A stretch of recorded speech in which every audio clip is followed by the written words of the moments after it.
read and learn. Sky is so bright. Smart kids grow with moonlight. Read and learn, shine so bright. Smart kids grow with moonlight.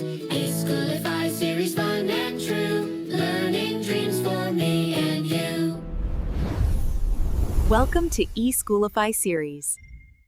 अस्सलामुअलैकुम, Syeda Maryam Naqvi's here from the Moonlight International Publishers. मेरे प्यारे बच्चों, कैसे हैं आप सब? तो सब बिल्कुल ठीक है। आज हम पढ़ने जा रहे हैं हरूफे तहज्जी में हर्फ काफ। पहले हमने पढ़ा काफ नुक्ते वाला और ये है कशिश वाला। ठीक है, हम सीखेंगे काफ लिखते किस तरह है, काफ की आवाज, ज़ख़ीरा अल्फाज, अच्छी बात और एक छोटी सी कहानी।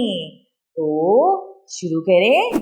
नीचे जाएं, लाइन पे लिटाएं, ऊपर आए, काफ के ऊपर एक कशिश लगाए, काफ के ऊपर एक कशिश लगाएं। काफ, काफ की आधी शक्ल। अब पढ़ेंगे इसे हरकत सलासला के साथ। क ज़बर का, क ज़ेर की, क पेश कू, का की कू। कैसे? क कहता है कश्ती, क कहता है कबूतर, क कहता है किताब, क कहता है केला।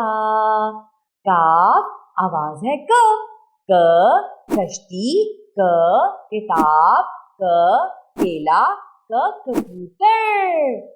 अच्छा, तो आज की अच्छी बात है किताब के बारे में। आपको पता है किताबों में सबसे आला किताब कुरान मजीद है। बेशक इसमें कोई शक नहीं, किताबों में सबसे आला किताब कुरान मजीद है। तो अब सुनेंगे छोटी सी कहानी। एक दिन एक बच्चा कश्ती में सवार होकर दरिया की सैर कर रहा था। उसके पास एक किताब और केला था कि अचानक एक कबूतर आकर कश्ती में बैठ गया। कौन बैठा कश्ती में? कबूतर। और बच्चे के पास क्या था? किताब और केला। बच्चा किसमें बैठकर दरिया की सैर करने जा रहा था? कश्ती में। बच्चे का क्या दिल कर रहा था? किसकी सैर करनी? यस, दरिया की सैर करने को। चलें, इसके साथ ही मरियम नकवी को इजाजत दें। शुक्रिया, अल्लाह हाफ़िज़।